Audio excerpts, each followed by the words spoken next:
ದೇಶದ 169 ಜನ ಬಿಲಿಯನಿಯರಲ್ಲಿ 145 ಜನ ಮಾರ್ವಾಡೀಸ್.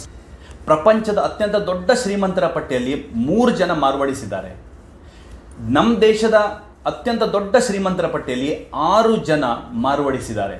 ಅಮೇರಿಕಾದಲ್ಲಿ 50% ಹೋಟೆಲ್ ಇಂಡಸ್ಟ್ರಿಯನ್ನು ಆಳ್ತಾ ಇರುವವರು ಕೂಡ ಮಾರ್ವಾಡಿ ಜನ. ನಮ್ಮ ದೇಶದ 10% ಇಕಾನಮಿ ಕಾಂಟ್ರಿಬ್ಯೂಷನ್ ಕೊಡ್ತಾ ಇರೋದು ಮಾರ್ವಾಡಿಗಳು. ಆಲ್ಮೋಸ್ಟ್ $775 ಬಿಲಿಯನ್ ಇವತ್ತು ಅಮೇರಿಕಕ್ಕೆ ಕಾಂಟ್ರಿಬ್ಯೂಷನ್ ಕೊಡ್ತಾ ಇರೋದು ಇದೇ ಮಾರ್ವಾಡಿಗಳು. ಜಿಂದಾಲ್, ಪಿರಾಮಲ್, ಬಜಾಜ್, ರೇಮಂಡ್ಸ್, ಲಕ್ಷ್ಮಿ ಮಿತ್ತಲ್ ಇವರೆಲ್ಲರೂ ಸಹ ಮಾರ್ವಾಡೀಸ್. ಲೆನ್ಸ್ಕಾರ್ಟ್ ಆಗಿರ್ಬೋದು, ಫ್ಲಿಪ್ಕಾರ್ಟ್ ಆಗಿರ್ಬೋದು, ಓಯೋ ಆಗಿರ್ಬೋದು, ಓಲಾ ಆಗಿರ್ಬೋದು, ಮಿಂತ್ರಾ, ಇದೆಲ್ಲ ಕಂಪನಿಗಳು ಮಾರ್ವಾಡಿಯವರದ್ದು. ಸೊ ನೀವು ರೆಡಿ ಇದ್ದೀರಾ ಕಲೀಲಿಕ್ಕೆ ಮಾರ್ವಾಡಿ ಬಿಸ್ನೆಸ್ ಸ್ಟ್ರಾಟಜೀಸ್?